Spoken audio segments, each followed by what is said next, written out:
Welcome to the second reporter night here at Columbia University. I'm Steve Cohen, a professor at Columbia's School of International and Public Affairs and the director of the Sustainability Management Program at Columbia University's Earth Institute and School of Professional Studies. I'd like to first thank our very own Claudia Dreifus for putting this wonderful virtual event together for Columbia's students and faculty, as well as the general public. The goal of this series is to learn from reporters on the front lines about critical issues we're facing, namely COVID-19 and climate change tonight. Claudia is a faculty colleague of mine at both the School of International Public Affairs and Columbia School of Professional Studies, as well as a distinguished science feature writer for the New York Times. She teaches in the Sustainability Management Program at Columbia University's School of Professional Studies and the Earth Institute, and teaches a terrific class called Writing About Global Science for the International Media. Her students are joining us here tonight. Tonight we'll be speaking with John Schwartz, an environmental science correspondent on the climate desk of the New York Times. He's worked for nearly 2 decades with the Times, having written about topics ranging from technology to science to law. He'll be talking to us about his coverage of COVID-19 and how lessons learned from this pandemic can be useful when tackling climate change. John has recently written stories about how social distancing helps fight climate change, where the coronavirus and climate intersect, and how flooding risks will affect coastal development nationwide. We're really delighted that John agreed to be with us here tonight. And I want to thank everybody else for being here. And with that, I want to turn this over to Claudia Dreifus to moderate our discussion tonight. Claudia. Good evening, and thank you for those kind words. Thank you to the students out there. Thank you to our guests. And thank you to John Schwartz. I've known John Schwartz since, I think, around the year 2000, when he first came to the Times from the Washington Post. John was a non-practicing lawyer with a keen interest in science, and that's a rare combination. He also had an eye for climate and environmental stories at a time when climate issues were not yet, if you'll forgive the pun, hot. But he pursued that as a beat. And what John did in his work was so different because what he took were often astoundingly complex subjects which are difficult to take apart and relate in common everyday terms that people will get, and to hammer into a story with a storyline. And these stories were stunningly well reported, but they were also sometimes funny. Now, a science writer who can add wit to his or her work, that's a jewel. And that's John. So over the many years, as Steve Cohen mentioned, he's covered 9/11, Hurricane Katrina and its aftermath, the Deepwater Horizon oil spill, and the many hurricanes that devastate just regularly southern Texas. I think John Schwartz's affinity for natural disasters may be rooted in the fact that he grew up in Galveston, a city nearly destroyed by a megastorm. And then there's his late father, the great Texas politician, Babe Schwartz, who was a state legislator and a legend in Texas politics. So welcome to John Schwartz, and welcome to Columbia. Welcome students, welcome guests. Thanks so much for the opportunity, Steve Cohen. John, can I just say that there's absolutely no way I can live up to this, and I would just like you to introduce me again and fill time that way, because nothing I say is going to be as good as what you just said. Okay, John. John is somebody that I know from the table at the Times, where many distinguished journalists, except for John, of course, and myself, sit and have lunch and talk about the issues that we're working on. And that's how I know John, not through his work, right? Okay. Well, welcome anyway, John. And let's sort of begin with the announced topic of the evening. From all your reporting, are you seeing lessons in the current pandemic that apply to climate change and the environmental stories you've covered? Oh, there are plenty of parallels. I mean, one is a fast-moving disaster. That would be the influenza outbreak and the pandemic. The other is a very slow-moving disaster that we've had warning of climate change for quite some time, and the longer we wait to take action, the worse it's getting. In order to take action, you need to show courage. You need to make tough decisions. You need to listen to your scientific experts, but also bring that together with policy and make sure that you move forward. The fact that that has been a soft point in the response to the coronavirus is just shows you what happens if you let things slide, how bad things can get. We're seeing a direct parallel between that and what you can expect to see with climate change, what we're already seeing, and how much worse it's going to be if we don't take action. So those are parallels. But one of the biggest points is listen to your scientists. It's no surprise that just about every horror movie, every science fiction horror movie you ever saw begins with the government not listening to scientists. And may I add that scientists are often the villains of those movies. So you have the ambivalence that society has towards scientists right there in your example. Planning and supporting governmental action and good management seems to be the lesson that we're getting from what we're seeing. Katrina was one of these things that everybody knew could happen, that when the modelers did models of what might be the superstorm to hit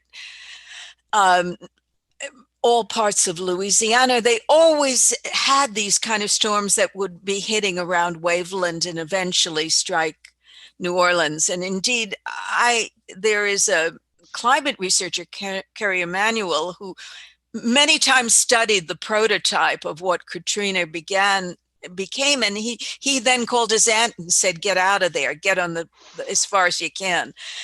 Well, Katrina, since everybody knew it could happen and happen where it did, yet there were ridiculous evacuation plans, almost really none.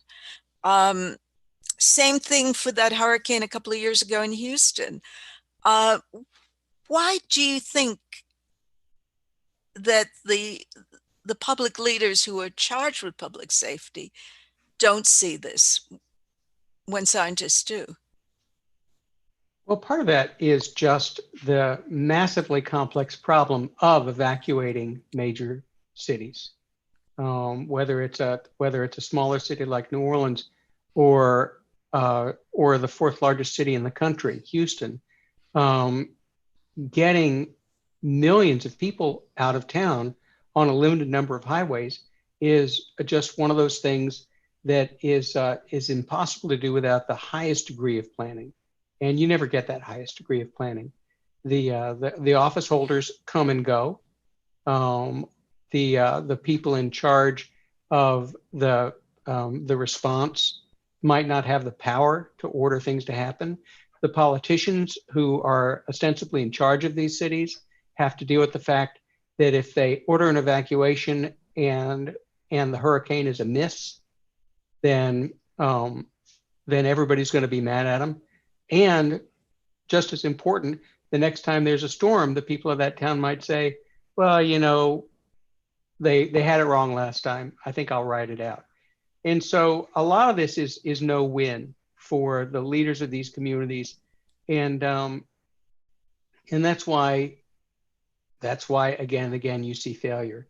But Houston has worked harder to come up with better evacuation plans. New Orleans certainly has. And the problem in a place like New Orleans is you have a large number of people who don't even have cars, who can't get out, don't have a car that can get them out of town. So planning for that has been very, very difficult. A lot of these disasters seem avoidable. They're sort of what the writer Michelle Worker calls the gray rhino. something you see coming, but you don't do anything about.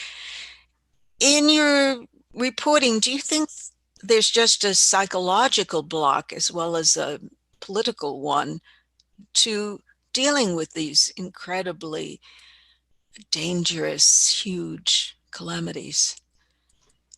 Well, as humans, we don't like to think that the worst case scenario is going to happen. We don't like to think that the worst case scenario is going to happen to us. There's this very natural response that people have when they hear, for instance, that someone has come down with, let's say, the coronavirus. They say, well, what was wrong with him that's not wrong with me? What happened here that will let me slide? And it's a very natural human response, but it's not a realistic response. It doesn't mean you have to always plan for the very worst case scenario, but you've got to have it within your assumptions, and we're just not very good at that. Did you cover HIV/AIDS in the 80s at all? I did. I covered HIV/AIDS more aggressively in the 1990s when I was the Food and Drug Administration reporter for the Washington Post, and so you were seeing some of the later drugs, some of the later antiretrovirals being approved in days because David Kessler at the FDA just cranked up the machine like nobody's business. When I see people saying, "Oh my gosh, what's happening at FDA? What's happening at CDC with coronavirus?" I go back to the enormous effort it took to get that machine moving quickly and smoothly back in the 1990s. He was quite amazing in that way, but I've talked with him and he rather fears that what he's done also opens the gate to all kinds of things getting approved hastily. Think that's a danger in this situation? I mean, it always is. Speed can kill. And Kessler would go talk to congressional committees, and the members of Congress would hammer on him. Why are these drugs and life-saving devices not being approved more quickly? And there were members of Congress who said, you really should be able to approve a medical device in 30 days, which is, let's see, what's the word for that? Insane. That's insane. These are things that go inside your body. It needs to be tested. But, these folks felt that government was the problem and they didn't want to see these devices held up and the profits to the companies slowed down. So Kessler, I remember sitting in congressional hearings, and he basically said, if you want us to approve these things faster, we can do that, but people will die. You have to decide how you want to balance that policy. They couldn't have been more stark about it. And I just think that was the kind of argument you needed to make in those days, to tell people that what they wanted was not simple. Well, how do people in charge play this forward in the current situation?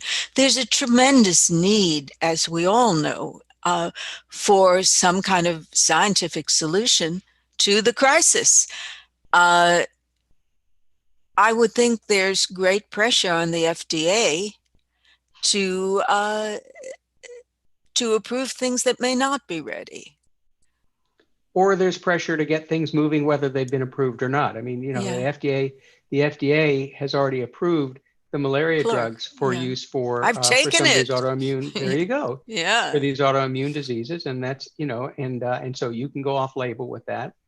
But the idea is to actively promote it and say it's the answer, and what CDC and what the FDA want are the kind of testing, the kind of tests that show whether something is safe and effective, and it that takes the amount of time it takes.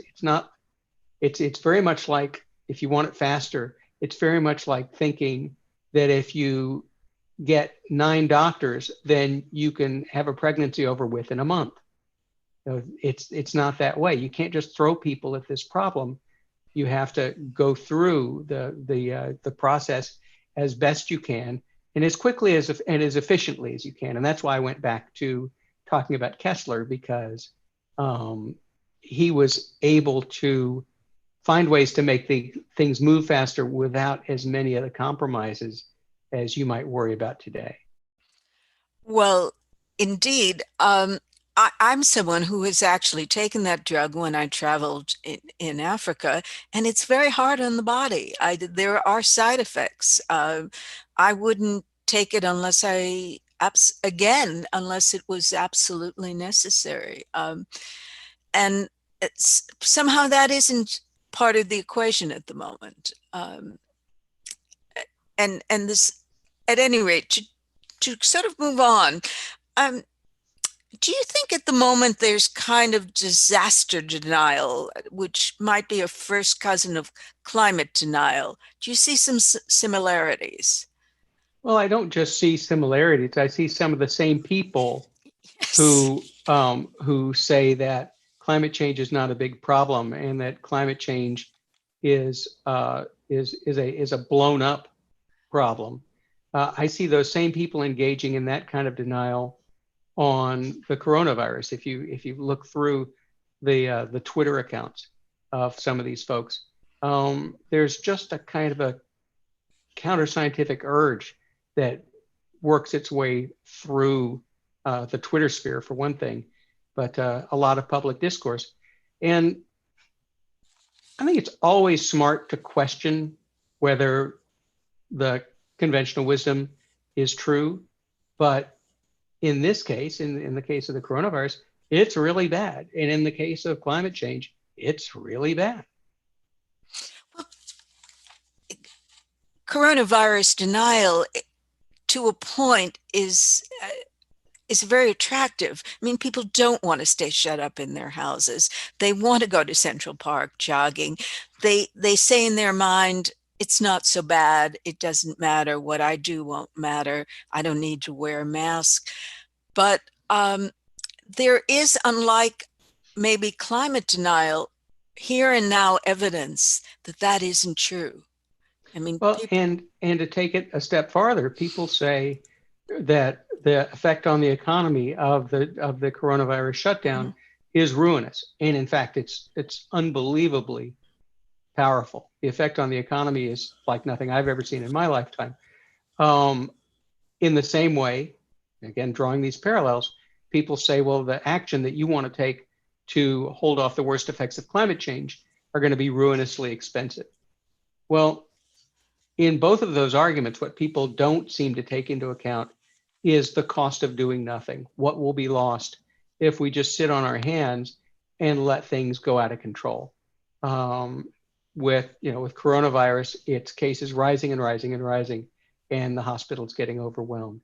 With climate change, it's losing some cities, coastal areas going underwater.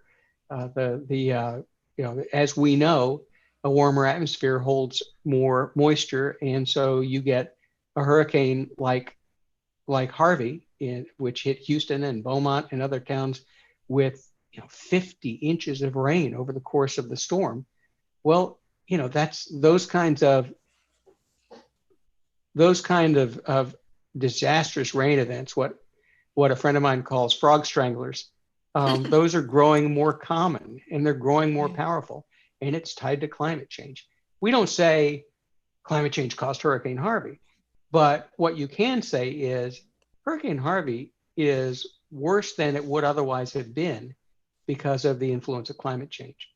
And so you think about how many more Harveys an economy can take in how many more places, as opposed to the things we need to do to reduce greenhouse gas emissions and get our society on a better footing to avert some of those risks. Well, you come from Texas, you know Texas well. Has the kind of position you've just stated begun to infiltrate political life? Do people in public life talk as you do? Not so many in Texas. I mean, Texas is, but there are people in Texas who have really thought this through. There are environmentalists and climate science experts in Texas who really understand what's going on, and they are communicating, I think, increasingly effectively. So while the political leaders of the state are not really up to speed on this yet. You have climate scientists like Catherine Hayhoe at Texas Tech University and Andrew Dessler at Texas A&M, who couldn't be better at getting across just how terrible the problem is, just how much needs to be done, and just how urgent it is to do it. I would listen to Catherine Hayhoe read her laundry list. She's terrific. Her grocery list. She is both empathetic, and she connects with people, and she gets complex science across in ways that people understand. And so when you say, are Texans getting it? Many Texans are, and they're listening to people like this. I've seen South Florida, for instance. South Florida is a relatively conservative state, but in South Florida, they are taking the brunt of climate change issues. And there's a 4-county compact at the south end of the state that was pioneered by some really smart local politicians, and they had conferences and they collaborated on getting government money, and they are taking action to mitigate problems like saltwater coming into their water table, and dealing with the sea level rise and their beaches. And so Broward County and these other counties have really raised awareness about climate change, and raised awareness that something needs to be done in those communities.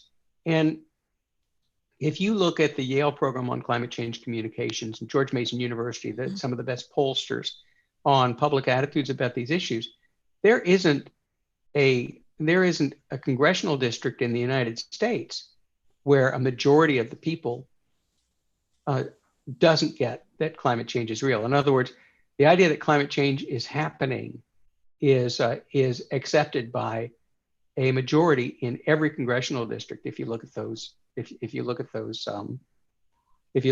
maps that they put up at the program. What's the party breakdown? Because one of the things we're seeing with COVID is that whether or not you believe that it's happening and is dangerous depends on your party affiliation.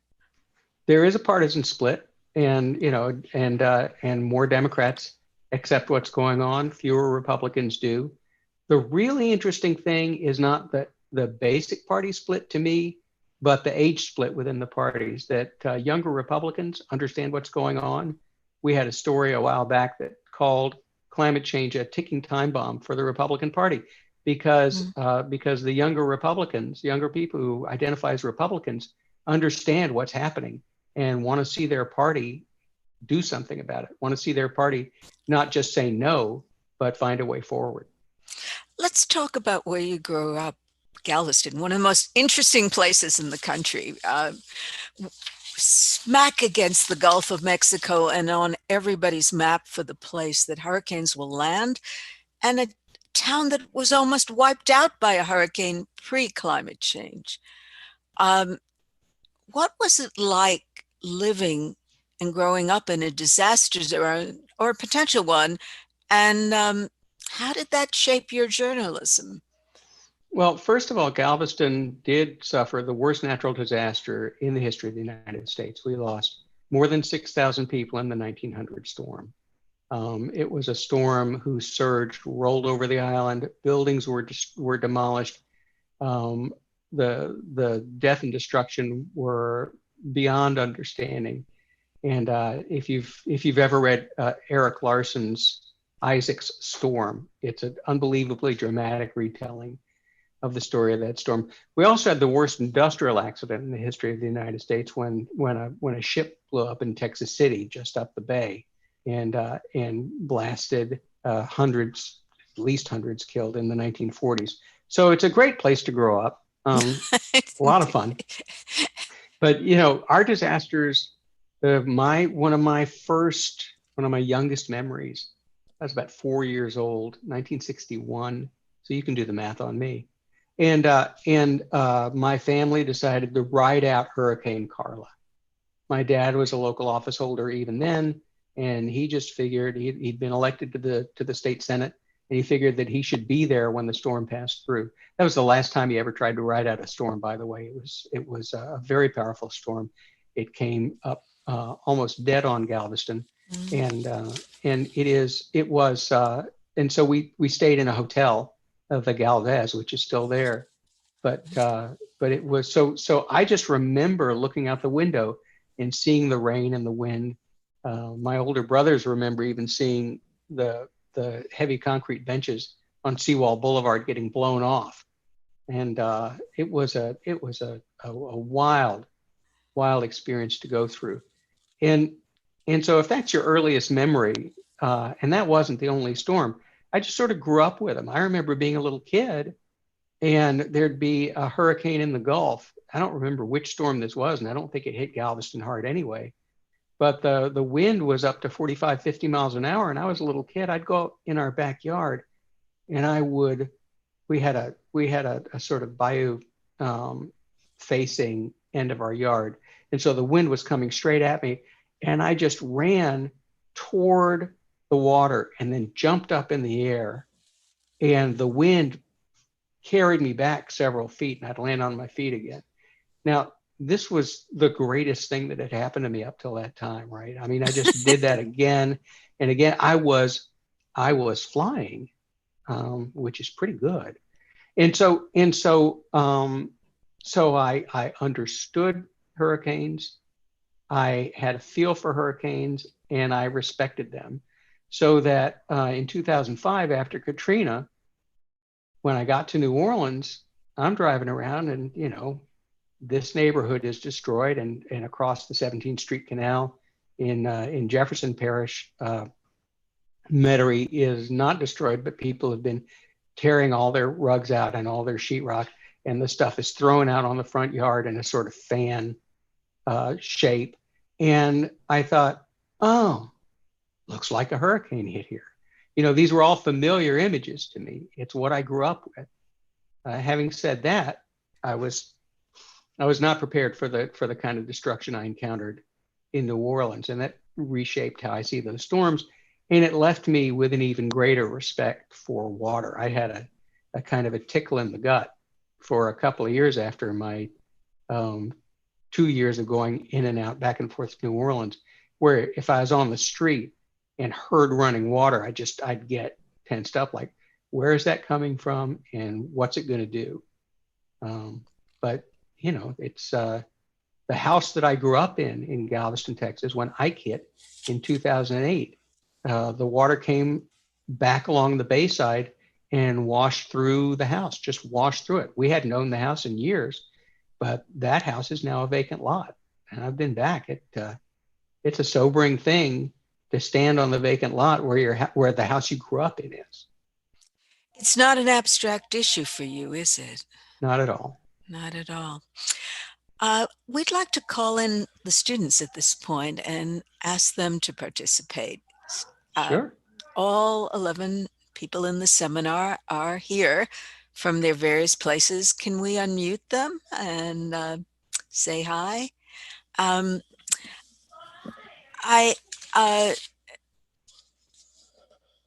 Let's begin. Hannah Dancey, are you there? Hi, I'm here. Yes. Would you introduce yourself? Hi, Hannah. Hi, I'm Hannah. Hi. And sorry. Where do you study? And what do you study? Sorry, I just spilled my water. I study in the Ecology, Evolution, and Environmental Biology program at Columbia University. And my question was, so how do people communicate about climate change to their family or peers that may care less or be more unaware of its effects on people? So I guess what sort of small changes can be implemented by people that may not be interested in being anything like a climate activist? So to paraphrase, what do you say to your Fox News watching relative at Thanksgiving?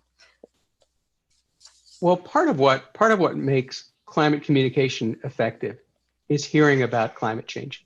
So by talking with the family, you're taking the very first step. One of the things that the Yale program on climate change communication found was that when people know about climate change, they understand more. Many people report never hearing about it at all, never hearing about it in conversations with friends and family. It just doesn't come up. Having said that, a lot of what people can do is have that conversation, though not in a screaming way, if you can handle it. A lot of it is I sometimes talk to high school students and say, here's how you talk to your uncle at Thanksgiving, and part of what I say to do is to be ready. That is, have your resources in hand. Know websites like skepticalscience.com, where if you are not going to know every argument that obnoxious uncle brings up, but you can listen to what obnoxious uncle says, and then duck into the bathroom for a couple of minutes and come back and say, it's a really interesting point you brought up about the medieval warm period. Here's why it's actually not important in the grand scale of climate change. That's a very interesting point you make about water vapor, but here's why that's wrong. And here's why it's not the sun, because we're in a diminishing sun cycle right now. So the earth would be cooling instead of warming. And so you sort of, the more you do it, the more you learn the arguments. But the point is to never go into intellectual combat lightly armed. Have stuff ready to go, and take a moment to go back and do your research, even at dinner, because you'll never have everything in your head that people can come up with unless you study it for years and years. But you can counter these arguments. And it's also useful to be able to say a few things like, look, here's what we know about carbon dioxide and methane and climate change. Here's what we know for the past more than 100 years about the heat trapping properties and climate forcing properties of these greenhouse gases and why it's called the greenhouse effect. And then you can go from there and say, this rise in carbon dioxide has been going on since the beginning of the industrial age. And then they say, yeah, but climate has always changed. And you say, yes, that's true. That's how we know how bad it is that we're changing it now. If you look at the charts from back then, back when there was 2 miles of ice on top of the United States, what's now the United States, that was a time when the carbon dioxide levels were very, very low in the atmosphere. And so as the carbon dioxide levels rise, we're going to have these effects. We know it. And now what we're seeing is it's happening because of us. And you can even go to like the NASA climate change site and show a couple of quick charts. Now, is that more than your uncle wants to deal with? Have you just ruined Thanksgiving? Potentially, you've got to judge whether you're blowing it or not. You got to like all good lecturers and stand-up comics. You got to take the temperature of the room. But if you simply are ready to provide answers, you can do more than just standing there and taking it or getting frustrated, because they will always stump you. I get stumped all the time because people bring up an argument I've never heard before. Give us an example of a stumping argument. Well, early on, I would get, people would say, well, all of this is controlled by the sun, of course. The sun, while it's 93 million miles away, is the energy source for the planet. And the sun goes through cycles, and this is why we have climate change. It's just cycles of the sun. And you say, well, I understand. I have heard of the sun, and so have all the climate scientists. But and its effect on the temperature of the planet is immensely important. But those cycles are not in sync with your argument, because right now we're in a cooling phase. And since we're in a cooling phase right now, you would expect the Earth to be cooling as well. But instead, we're in the middle of record warming for the recorded period, and it's not just warming; it's warming faster. that CO2 is rising much faster than we've seen it rise in the past. And as any climate scientist will tell you, you can adapt to rises in CO2 levels over time. Evolution happens, species adapt, all that stuff happens. But you drink one beer, let's say you have a 12-pack of beer, you drink that over a couple of days, you'll be fine. You'll be loose, but you'll be fine. If you drink it in just a few hours, you're going to have problems. And that's the problem with the pace of climate change. Let's hear from Jasmine, who is the TA for the course. Jasmine. Hi, Jasmine. Yeah. Jasmine. Got you. Got Hi, I'm Jasmine. Thank you for being here and sharing your expertise with our students. I'm an MFA candidate in the nonfiction writing program at the School of the Arts. And I'm working on a collection of essays about different notions of home and identity in relation to place. So my question for you is how you predict quarantine might alter our vision of home, and how might new understandings of home be helpful in helping us tackle the climate crisis? Well, we all are spending much more time at home than we ever expected to. My wife was scrubbing the top of the kitchen trash can today, which I just don't remember the last time any of us did that. You know, we are paying attention to where we live. We are paying very close attention to how we live. And I don't know about you, but I'm now nervous when I go out. And so being home is both a source of comfort to me, and it's a refuge from that sort of tension about going out and exposing myself. And at the same time, I'm really sick of being home. So these issues are really amplified. We've always felt that home is our our castle and our keep, right? Home is where we're comfortable. But the things that make us nervous, the things that make us tense, the things that we want and can't do, I think you're right, are shifting because of this. Now, how long is that going to last? Are we really going to be nervous about going outside in 2 years? Generally, I did a story in which I talked about habits and how they'll change, and our perceptions and how they'll change. And I talked with Charles Duhigg, who has written great books about force of habit and how habits are formed. And Charles pointed out that in a time of crisis, we do change our habits. We change the way we do things. But unless we find a really powerful reward in the changed way that we've done things, we're going to snap right back to our old habits when the crisis has passed. And so I will tell you that I think a lot of us are going to take more care about our surroundings.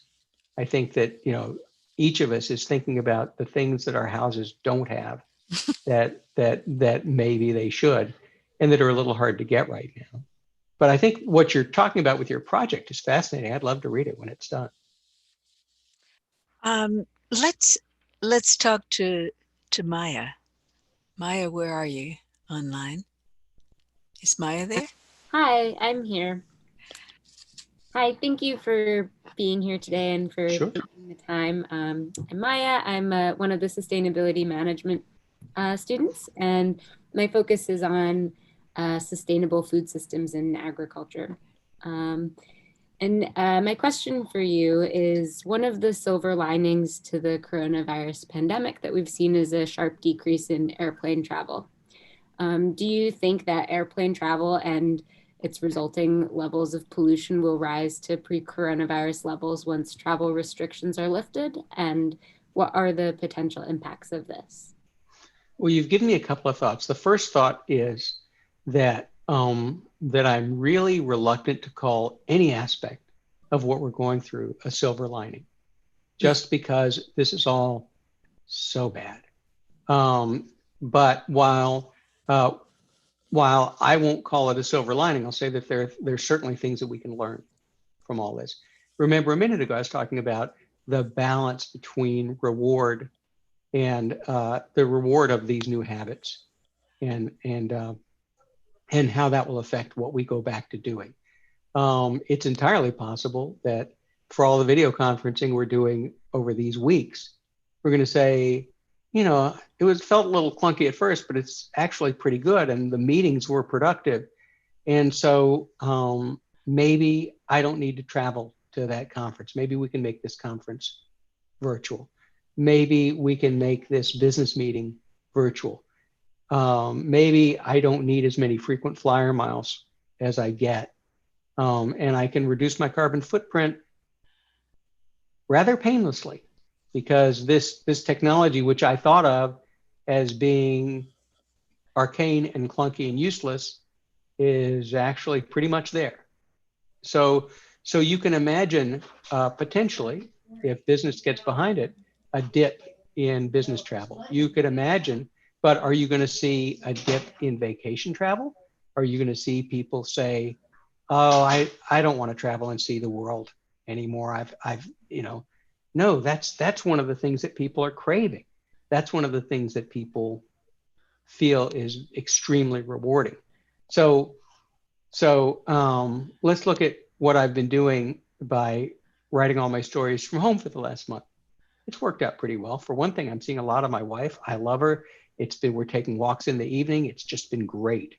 We're having some really good time together, and I'm saving a couple $100 a month on my commute into the city on New Jersey Transit, and I'm actually losing weight because my refrigerator is healthier than the food I eat in Midtown. All of these things together make me think, well, maybe we've all proved that telecommuting works. Maybe my bosses, who were already talking about being more flexible about telecommuting, will say, yeah, people can do that. People can take a couple of days a week or a day a week, and we trust you to actually work. We saw you work during the coronavirus. We trust you to actually work now. Will that happen? It could. If that happens, then the drive I make every day to my commuter train, I won't be making. I'll be making it less often. And so you could see, those elements of our carbon footprint, you could see that shrink. At the same time, my gosh, don't you know that that industry and travel and all of those things are just going to roar back and try to make up for lost time. So, this amazing moment where the skies over Los Angeles are crystal clear, that seems largely temporary. But what it does tell us is that if we ever do find a way to move to more renewable sources of energy, if we ever do find the political will and policy will to help people make the transition to electric vehicles instead of internal combustion engine vehicles, then you're going to get a little of that benefit again. Let's go on. We've got only a few more minutes for the students, and we want to get to them all. Oh, of course. Shan, You can wave at me. yes, don't bury the lead. Shane Fallon, one question, please, and we'll make them small. Yes, if you don't mind. absolutely. Shane, where are you? Yes, I'm here. Hello, Mr. Schwartz. Thank you for taking the time to be with us. My name is Shane Fallon. I'm a Sustainability Management Master of Science student here with SPS. And my question for you is whether climate change can be an apolitical issue, or is it always going to be something between politics or an overall humanity issue, regardless of political affiliation? Such a good question. It's a great question. If you remember, sustainability and protecting the environment used to be a completely bipartisan goal. If you look back at 50 years ago, 1970, the first Earth Day, what followed that massive demonstration of support for a cleaner environment was bipartisan laws passed through Congress, Clean Water Act, Clean Air Act, and President Richard Nixon formed the Environmental Protection Agency. So we had that. It doesn't seem impossible to have it again if the idea can be spread that these are urgent issues that require work. Going back to the sort of public opinion polling, to the majorities, to what the younger generation wants, I think you could see that again. Now, we're going to disagree about the best way to get from A to B. That's fine. That's policy and politics. But as the I think as the crisis grows more acute, you're going to see people demanding more action. And I've been wrong about so many things in my life. I could be wrong about that, but it is the kind of moment that I think we can come out of this crisis and look to the next crisis. At least I hope so. Sydney in Hong Kong, how are you? What time is it there in Hong Kong? Hi, it's about 8 a.m. here. My name is Sydney Hibbard. I'm studying sustainability management at Columbia as well. My question for you is that looking at during this coronavirus, we're seeing that governments are putting strict restrictions in place in order to change the individual's behavior for the benefit of the wider community. Do you think that these types of restrictions and regulations are what we need to combat climate change as well, or can individuals take enough action voluntarily? Individual action is terrific. Individual action affects somewhere between 11 and 14% of greenhouse gas production, climate change, and so it is both important and limited in its impact. One of the very good reasons to engage in that kind of personal action on climate change is because your example spreads to others, and so it helps broaden the network of people trying to take action. The other thing is it helps people understand that more needs to be done. The worry about individual action is that some people say, well, okay, I recycled, so I'm done. What truly effective personal action does is says, okay, I recycled, what's next? Okay, what else do I need to do?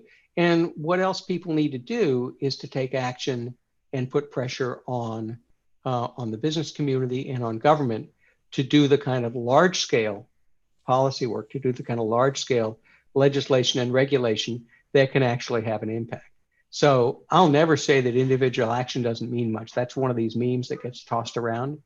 But it's more like a bank shot. It's good for what it does, but it's what it leads to that's really most important. So on that, let's talk to Andreas, who is a diplomat and knows a bit about policy. Andreas, where are you? Thank you very much, Professor Dreifus and Mr. Schwartz, for sharing your thoughts and experiences with us. My name is Andres Cordova. I'm a student of the Executive Master of Public Administration at Columbia University. And my question is, in climate change negotiations, we have the principle of common but differentiated responsibilities. Do you think that during the COVID-19 pandemic, developed countries have a responsibility towards developing countries in terms of financial resources, technology transfer, and capacity building? In a perfect world, we do. Currently, the kind of internationalist attitude that you're talking about, and which I favor, is less in favor in the U.S. There's more of an America first idea, but I think it's pretty important that part of America's role in the world is to and of all industrialized countries is to make sure that we help the world move forward. Now, this is you're now talking way outside my beat and way above my pay grade, but I would love to see more leadership on the international level in helping the countries that are really going to be hit by the coronavirus the hardest, and of course by climate change the hardest. So, Madeline, you have a question. I do, and thanks so much for being with us this evening. I was curious in writing about topics that have both a personal and a larger picture element, like in your book, Oddly Normal, which I was glad to check out, or as you were describing in terms of storms, what is most helpful in navigating and weaving together those two perspectives? You mean the personal and the personal and the informational, or the personal and the? Yes, well, exactly. In writing Oddly Normal, I had this thought. Oddly Normal is about our own family's experiences, but there was a lot I wanted to talk about in raising confident and happy gay children, and so the idea was, look, we've got science about LGBT issues. We've got legal issues with same-sex marriage and inequality. We have all of these themes. And so what I realized was we had a personal story that I could tell, but there was a lot of information I wanted to get out as well. I wanted to do a history of same-sex marriage litigation, and recognition of gay rights. So the idea was that our family story was interesting to us, but probably not compelling on its own. And I felt that I had a lot that I wanted to talk about in terms of science, society, law, all these other issues. And but writing all that alone without a personal story could be a little dry. And so the thought that I had in putting together the book was that I had chocolate and peanut butter, and what I needed to make was a Reese's peanut butter cup. And you can be the judge of whether I succeeded, but what I always try to do in my climate journalism, in my books about personal life, is to combine a human story and the factual and scientific foundation, and to let one illustrate the other. I don't know if I always succeed, but that's the idea, because I don't trust my own personal stories to really tell all that much unless I also provide the background information, the foundation for explaining why the story is broader, is potentially important. Thank you for reading the book. Linnea, is Linnea out there? Hi, Linnea, where are you? Oh, hi, I am in Northern California. Thank you for being here, Mr. Schwartz. My question for you is, as someone who's highly active on Twitter, do you think that Twitter plays an oversized role in what the media chooses to cover and how they cover it? I think it's possible to get tricked by Twitter into deciding what a story is. I think that over time, a lot of national media have gotten better at simply not seeing a trending topic and writing a story about it. I especially think that that a lot of media organizations, including the New York Times, have gotten better at spotting astroturf and fake groundswells.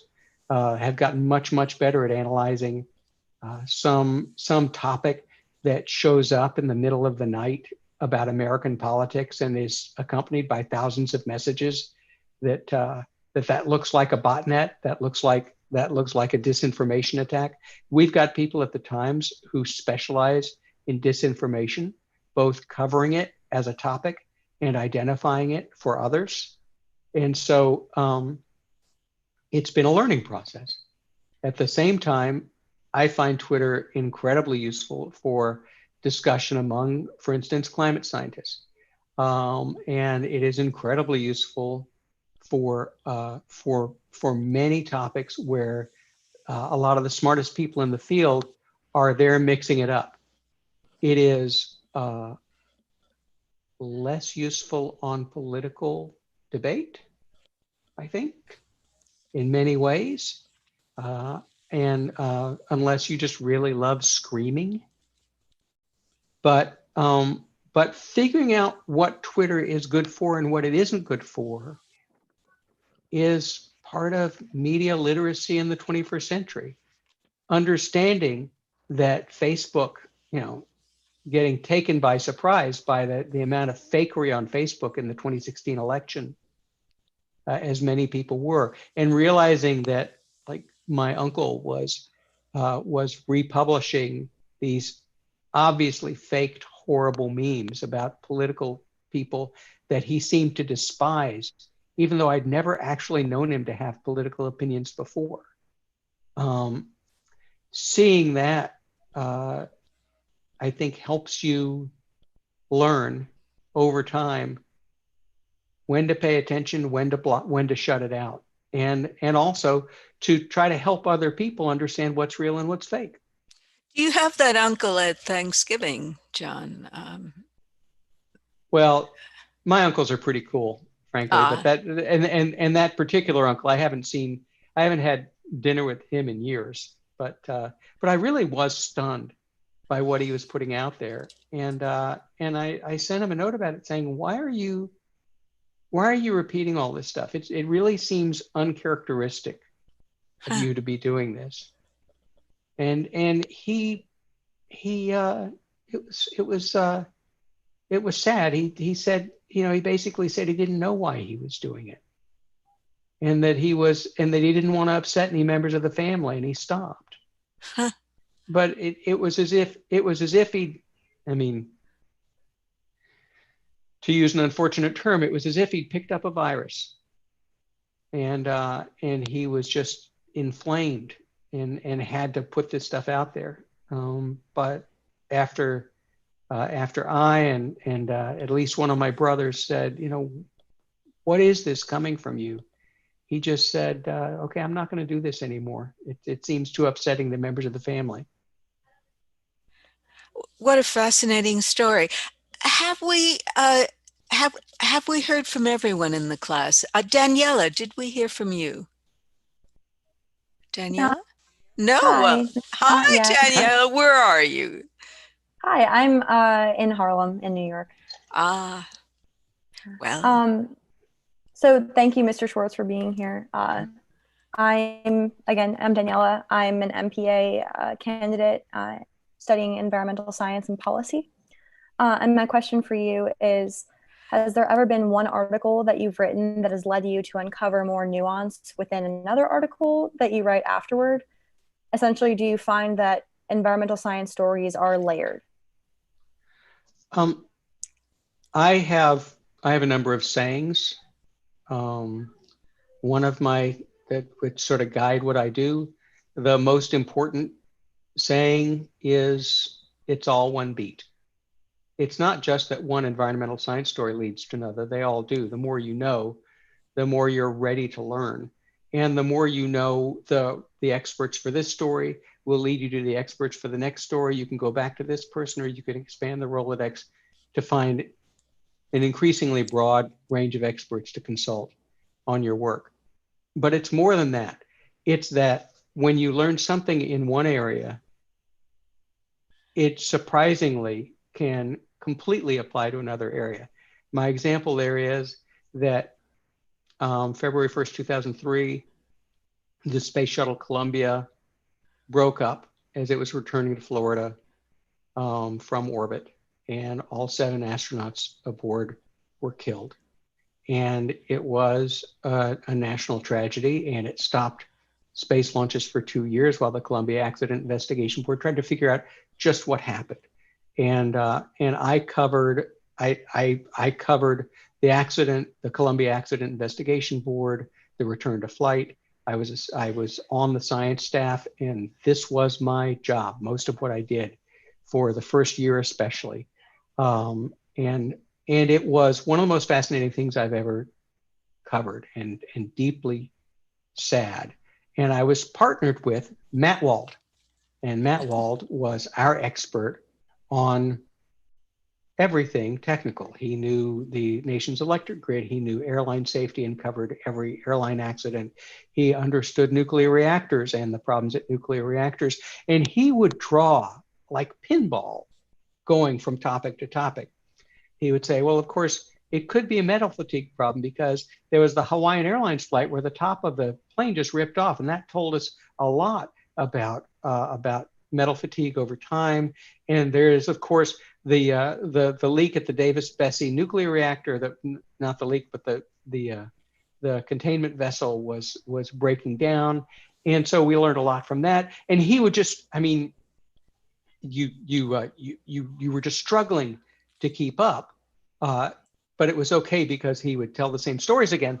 And then over time, you realized that all of these metal fatigue issues across all of these different types of accidents were really valuable to understand. And when finally, at the end of the process, the Columbia Accident Investigation Board delivered its report, it focused on some of those issues, but also the issue of what they called the broken safety culture at NASA, and how NASA, under deadline and schedule pressures, had let things slip and then slip again and then slip again.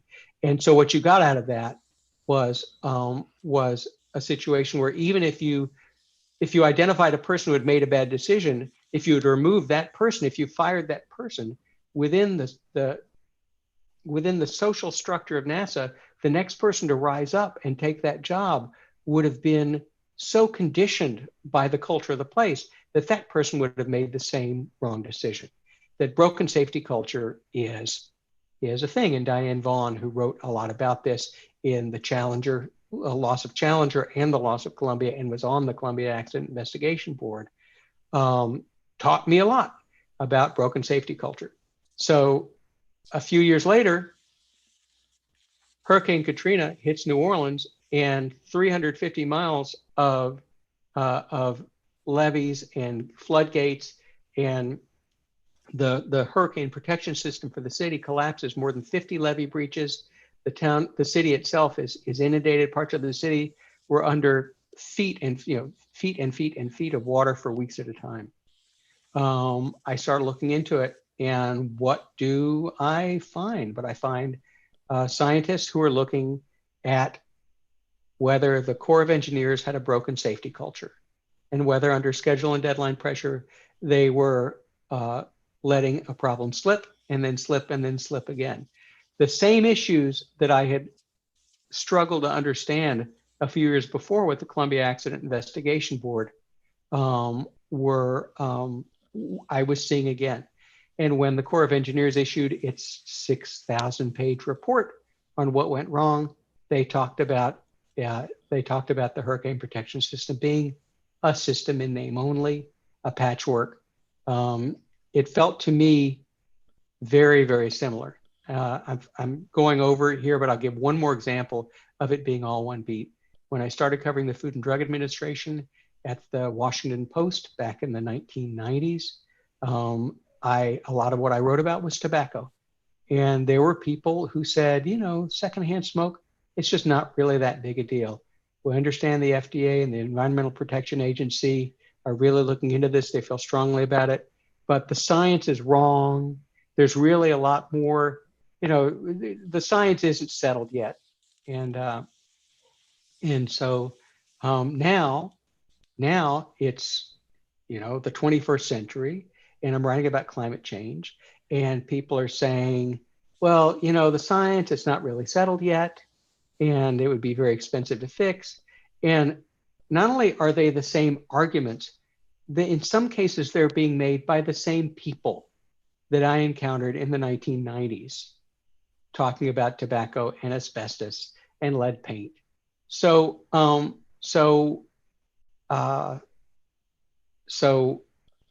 it's all one beat is not just catchy, it's true. everything you learn leads to everything else.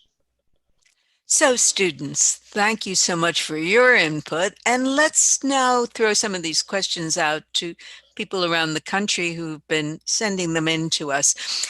The first question comes from Karen Aronson, who I'm sure you know. She was the higher education reporter at the Times for many years. And she says, John, thanks for all your good science coverage over the years. And she wants to know, has writing about this pandemic changed the way you do journalism in any way? Or has it changed your perspective as a journalist? That's a great question, and I'm wondering about that too. It is a terrific question. One of the things, under normal circumstances, I would be going places.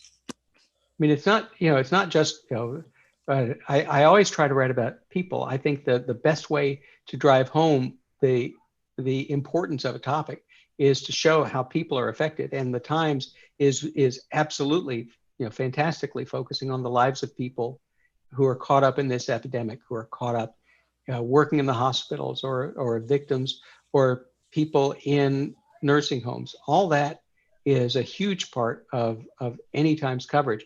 Normally though, I would jump on a plane and want to see things with my own eyes. That is not just important to me. It's an enormous part of how I write. That last a year ago when I was writing about the importance of these people who start out coming from families that worked in fossil fuels and who are now working themselves in the field of renewable energy. And I talked to a guy and he said, well, my dad, I thought he was going to get me a job in the oil fields. But when I got back from the Marines, he said, you really ought to look at some of these wind farms. They're going up in Snyder and other towns. You should check that out. And he told me that he went to interview and went, applied for a job, and they took him up to the top of a wind tower. These things are 300 feet high, and you get up to the top in a lot of them just by climbing a ladder all the way up. And he said, and I got to the top and I popped the hatch. And I don't like heights, but I looked out from there and I thought, this is my career. And I wanted to do that so that I could not just quote him, but give a sense of that moment. And so, I got permission. I went out and we climbed to the top of the tower together, him and me and the photographer, and it was horrifying. And I had not really thought until I was getting ready to climb the ladder that it would be actually a terrible experience and my arms would be burning by the time I got to the top. But, dang, there we went. And I was exhausted at the top, and we popped the hatch and I stood out there. And it was a sense of relief and wonder and a feeling of being completely enclosed to seeing the entire world laid out before me. And I knew that I could then write that paragraph with absolute conviction. That's what I do. And at the moment, I am calling people from my home who are sheltering in their homes, and we're having good conversations, and I'm doing what I can to tell the story without being there. It's possible, and I'm proud of the stories I'm writing, but it has absolutely changed what I'm doing, how I do it. Well, apropos of that, one of the things that happens in my class is that the students write a long form term project, which is basically a feature story on some aspect of science or sustainability. And all semester, students, you'll back me up on this. I keep saying to them that you have to go in the field. You have to see these things with your own eyes. You can't go on the internet. You can't do it on the phone. You got to be there. And now we're all sheltering in place and we're on the internet, and they're doing a tremendously creative job with that limitation. So sometimes it feels to me like maybe a little bit like being an impaired person, that you use your other sentences. I think that's right. Yeah. I think that's right. And my colleagues have been doing amazing work. Rick Rojas, who is a Southern correspondent based in Atlanta, tornadoes hit Jonesboro, Arkansas a few weeks ago. And I read the story. It was unbelievably vivid. It was just a beautiful job. And I was getting ready to send him a quick note saying, God, I can't believe you got there in time to tell this amazing story. And I looked at the bottom, I looked at the top, there was no dateline. And Rick had reported the whole thing from Atlanta, but he still put me there. Well, that's how good Rick is. But, and that's what, when you have to do it that way, you can do great things.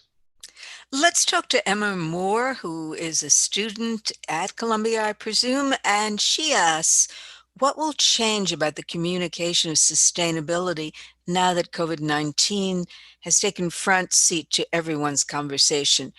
She asks, will people care anymore? And that's a very important question because the pandemic has totally wiped out any news. And so the question is, will this diminish the interest in all news or climate change? Or well, she asks sustainability. Yeah, well, it's clearly pushed a lot of topics out of the way right now. That's certainly going on. Having said that, this virus someday will have passed, and this crisis will be over. And we will still be in the middle of that slow rolling crisis of climate change. All the signs are still there. All of the effects of climate change are still with us. And so I think that it could take a while for people to understand that it's just as urgent as it was. But ultimately, you're going to have to deal with it because we're going to have more cities inundated. We're going to have more of these terrible, terrible storms that are whose strength is exacerbated by climate change. We're going to have more of like last year's unbelievable flooding across so much of the United States, which again, not caused by climate change.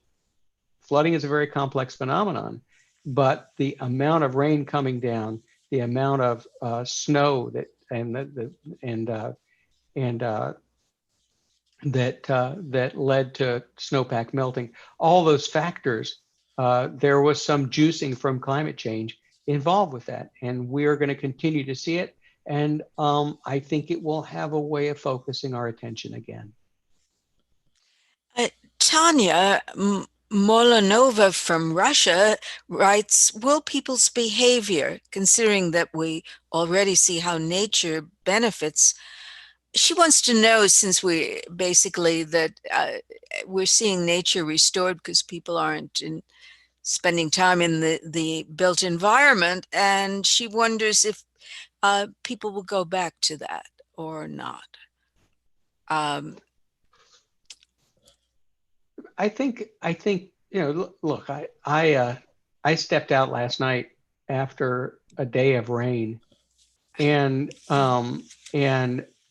I was just stepped out into my front yard, and I took a breath, and the freshness of the air just about knocked me over. I mean, actually, I have to say my first thought was, what's wrong? And what was wrong was there was absolutely nothing in the air but air. It was splendid. That is something that I would like to hold on to. So the question then is, how do you do that? Well, one way to do that is to reduce our dependence on internal combustion engines, to reduce our dependence on coal-fired power, to clean up the air through the ways we already know are necessary. And maybe, just maybe, that memory of a night like last night is what'll carry us to that and say, wouldn't you like to have that again? Wouldn't you like to be able to see the sky? Daniel Ehrenstein of Davis, California asks, and he calls reporters truth tellers and truth finders, and we aspire to that for sure. He asks, how do the challenges that truth tellers and truth finders face differ when covering or communicating climate change science or COVID-19? Well, all of it comes down to taking very complex or very complex scientific information and A, trying to figure out where is the truth, and B, trying to tell that story as clearly and simply as you can, with as much human element as you can muster. And so the challenge is always the same. One of the things that I've always loved as a reporter is tackling topics that other people might shy away from because they're technical, but which I'm going to see if I can't get across to people in a way that they'll be glad they read the story.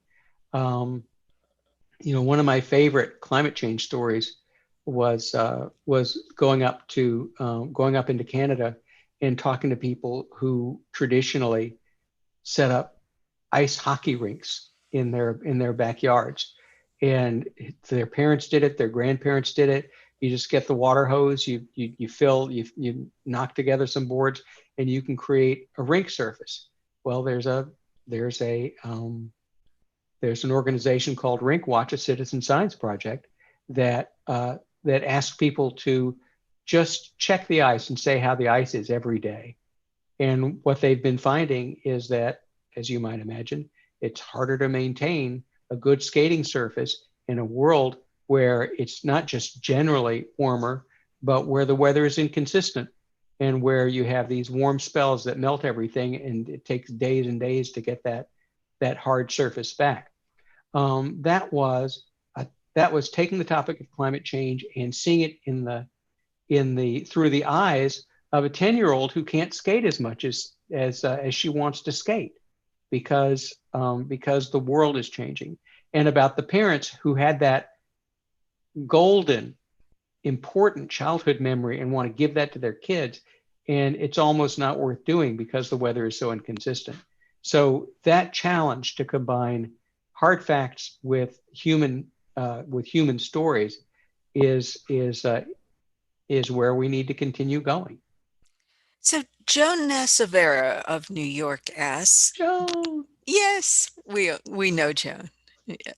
Given the Trump administration's reluctance to embrace climate change and some of the states' reluctance to shut down in the face of COVID-19, do you see any hope at all for our nation to act in time to divert a total climate disaster? And she continues to suggest that would perhaps mean the end for our grandchildren or beyond. Or she wants to know, are they doomed? Well, I wrote a story a year ago that essentially asked, are we doomed? And looked at some of the questions from the UN science body that looks at what the worst effects of climate change are going to be and when they're going to happen. And that report, the most recent report from them, got a lot of attention because it said that we've really got to take strong action, or we will be seeing some of these worst effects, some of these terrible effects by 2040. And so what a lot of people took from that was, or even 2030, we'd see some of these effects. And what a lot of people took from that was, we have only 12 years, we have only 10 years, we have only 25 years. And as if the worst effects of climate change, the utter and total disaster, will be like going off a cliff irretrievably. You'll be splat at the bottom and there's nothing we can do about it. For that story, I talked to, again, I mentioned Katharine Hayhoe before, Dr. Kate Marvel, who I think you know. I talked to these people and said, what's the problem with this logic? And their point was that this is not a cliff, it is a slope.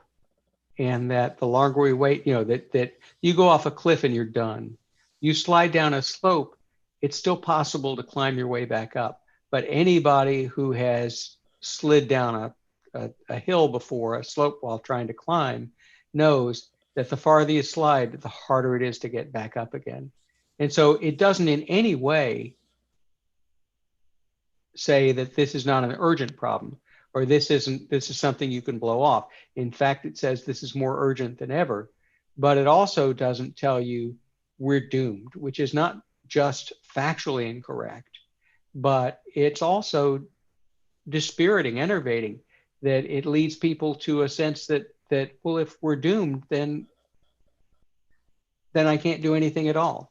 In fact, there's a lot that we can do through pushing for change from government, pushing for change from business, getting involved in the political process, not just at the presidential level, but all the way down to your town, where you have policies, you have community standards for building, construction, up and down. You just have to get dirt under your fingernails and learn how to try to push things forward. Picking up on that, Helena Gustafson asks, what is the biggest mistake that advocates of a strong and quick response to climate change can make during the current COVID crisis? Well, I'm not, there are long fights within the climate change communication community on the best messaging. Is it better to emphasize the worst case scenario? Is it better to try to make people afraid? Is it better to offer hope? Is it false to offer hope? All of those are really interesting discussions, but as a journalist, it's not what I do. What I do is try to get the story right. It's the hardest thing I know, and it's really all I'm capable of. If I head off and try to deliver a certain message in a certain way, I think I'm moving off of what my journalism is about. Now, there are lots of people who are whose journalism is braided together with advocacy, and they have an important role to play.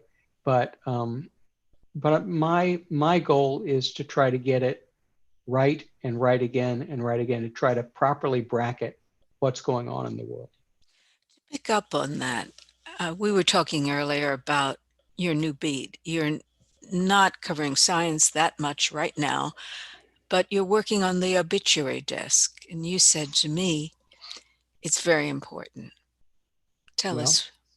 A lot of us have been, as the pandemic hit, a lot of us have been asked to take on roles that we don't normally do in order to help out. This is an all hands effort. There's plenty of climate business. There's plenty of climate journalism to do, and we've got a group of a dozen people that do nothing but climate change journalism at the New York Times. So when the obits people asked if I could help, I didn't feel that it was a problem to say yes, because they are dealing with a real surge. And also I have written dozens of obits for the New York Times. It's one of the things that I've always loved doing. I've been borrowed by obits before in times where they've needed help. And so I'm very comfortable both with the topic and the work.